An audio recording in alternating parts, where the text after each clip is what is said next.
कराची जी मच्छर कॉलोनी में मच्छरल माण्हुनि पारां बेदर्दी सां तशद्दुद करे क़त्ल कयल ख़ांगी कंपनी जे हिकु मुलाज़िम एमन जावेद जो मढ़ ठटे आंदो वियो।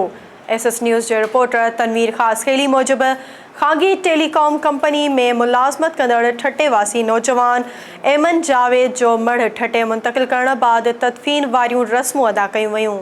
नौजवान एमन जावेद जो जनाज़ो संदसि घर मां खॼण वक़्तु हर अख आली हुई। जनाज़े नमाज़ में शहरनि समेत मुख़्तलिफ़ फ़िक्र जे माण्हुनि वॾे अंग में शिरकत कई। एमन जावेद जे वालिद जो चवणु आहे त एमन जावेद संदसि 4 पुटनि मां आख़िरी नंबर पुटु हो, जेको सिंध यूनिवर्सिटी ॼामशोरो मां टेलीकम्युनिकेशन में डिग्री हासिल करण बाद 6 महीना अॻु कराची जे ख़ांगी कंपनी में मुलाज़िम तौरु भर्ती थियो हो।